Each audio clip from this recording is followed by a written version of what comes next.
Olá, tudo bem? A WhatsAula dessa semana vai ser muito especial porque eu estou aqui com Fabrício Teste, um parceiro. Tudo bem, Fabrício? Tudo ótimo. Beleza. Obrigado pelo convite. Eu que agradeço. O Fabrício, ele é professor de técnicas avançadas de aprendizado. Ele colabora nos meus workshops, né? Vai estar presente no dia 4 agora, sábado, aqui em Belo Horizonte. E ele é professor de adultos, tem mestrado lá na Itália. E ele vai nos falar hoje sobre um tópico que eu ensino no meu curso. Ele vai completar com a sua visão de professor de técnicas de memorização, leitura dinâmica e mapas mentais.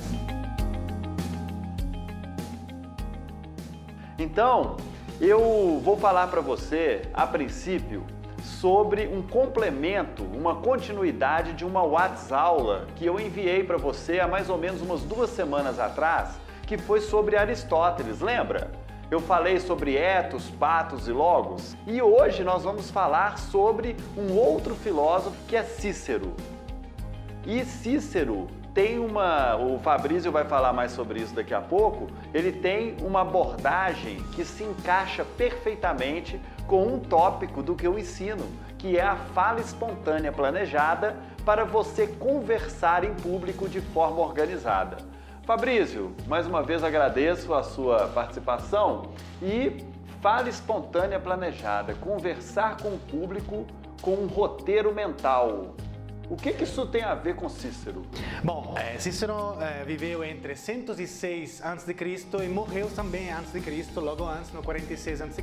e no 54 em particular. O que acontece? Ele escreveu no 54 a.C. o livro De Oratore, ok? Que em latim quer dizer sobre o orador. Ou seja, ele falou de todas as técnicas, do estilo de oratória dele. Ele era político, filósofo, ele escreveu muitos livros, era orador, obviamente, e realmente ele é uma das pessoas que produziu mais conteúdos que foram copiados pelos monges à mão, né? E através dos séculos, da Idade Média até hoje, chegaram essas obras, ok?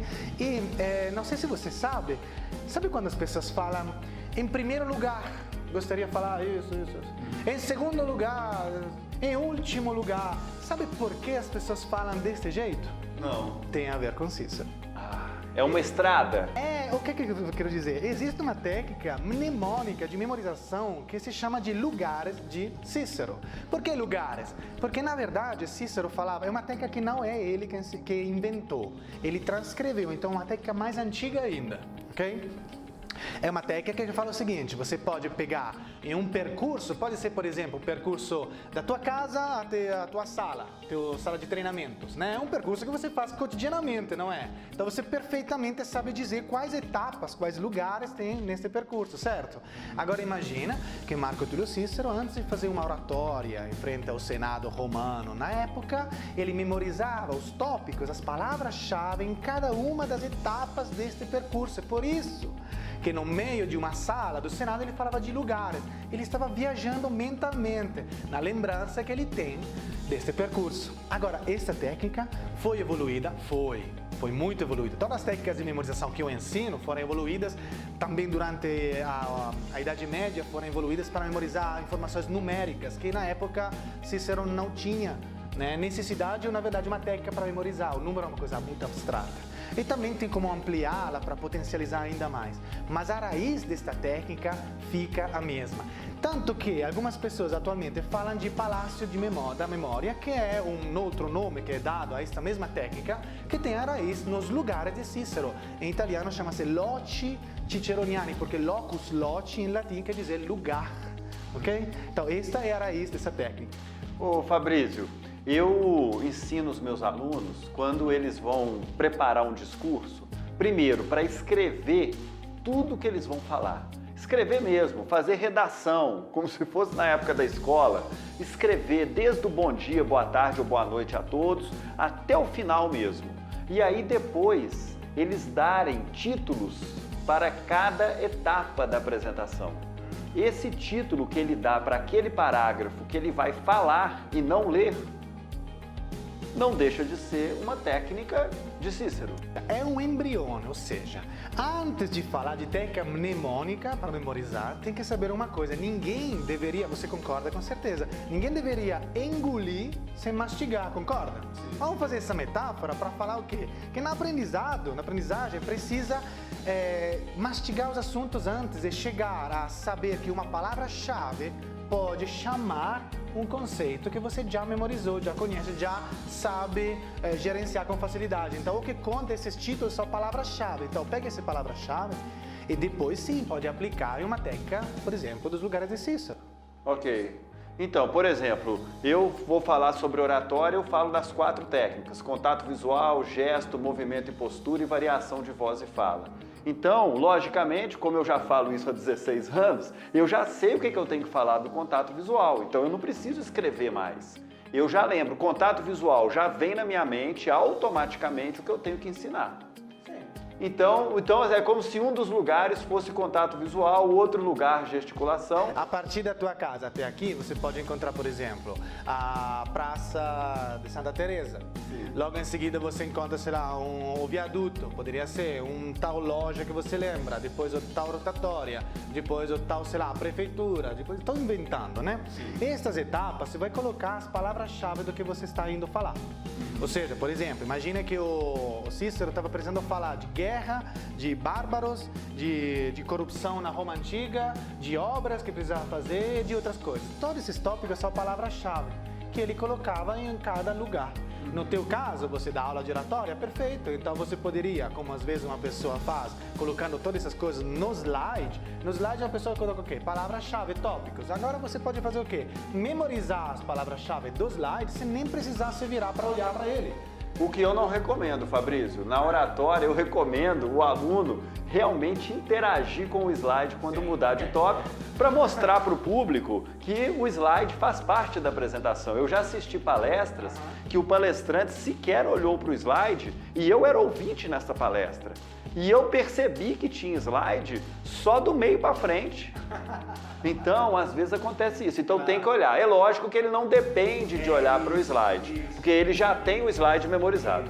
Então o segredo é utilizar Cícero, a estratégia de Cícero no discurso, para criar tópicos mentais, como se fosse um caminho, e aquele tópico memorizado, ele dispara um raciocínio que pode estar escrito antecipadamente para o orador já ter treinado a sua mente. Sim, a técnica de Marco Túlio Cícero é uma daquelas que, por exemplo, eu ensino nos meus treinamentos e pode ser ampliada com outras ainda para poder memorizar. Além de palavras-chave, poderia, por exemplo, dados numéricos, sei lá, um artigo da lei, uma lei seca, uma data histórica, alguns detalhes, uma fórmula. Ótimo. Alguma coisa mais específica tem como complementar. A técnica de Guarda de Cícero é uma delas, tem várias, na verdade. E aí, Fabrício, é interessante que eu falo para os meus alunos que a fala memorizada é diferente da fala espontânea planejada com roteiro mental. Então, porque a fala memorizada é um decoreba mesmo. Se você é ator e tem uma memória privilegiada, ok. Mas é uma fala que tem um grau de tensão maior do que a fala espontânea que gera uma interatividade. Eu lembro bem, quando eu participei do teu curso, foi muito interessante ver a tua distinção entre uma e outra. Lembra que conversamos sobre isso? Eu te disse, mas por que memorizada não? Na verdade, você entendia isso mesmo, memorizada no jeito palavra por palavra. Como se fosse meio um papagaio, né? Que fala as coisas. Não, realmente, ninguém deveria engolir sem mastigar, a não ser que você está cantando uma música que a letra é aquela exata. Sim. Aí sim, uma poesia, aí é aquela letra exatamente, né? Agora, uma coisa eu assumo, Fabrício. Eu, de tanto dar aula, eu tenho algumas frases memorizadas dentro da minha fala espontânea. Ou seja, as formas de apresentação se interagem. Fala espontânea com pitadas de memorização, eventualmente um improviso, na hora de responder uma pergunta, por exemplo, e a leitura profissional. São as 4 formas de apresentação que se interagem. Qual que é a melhor? Fala espontânea planejada com auxílio de um roteiro mental. Certo. Com a ajuda agora de Cícero. Certo. Pessoal, aqui está Fabrício Teste, recomendo, professor de técnicas avançadas de aprendizado, mestre em educação para adultos, lá da Itália, diretamente aqui para o Brasil, estará presente, ele terá 40 minutos no meu workshop do dia 4 de agosto, sábado que vem. Então, se você ainda não se inscreveu, ainda dá tempo, as inscrições estão abertas, já temos mais de 20 inscritos, então vai ser um sábado de muito aprendizado, não é mesmo, Fabrício? Você estará lá desde o início. Te passo a palavra 11h50. Fabrício, muito obrigado e até a próxima WhatsApp Aula. Até lá.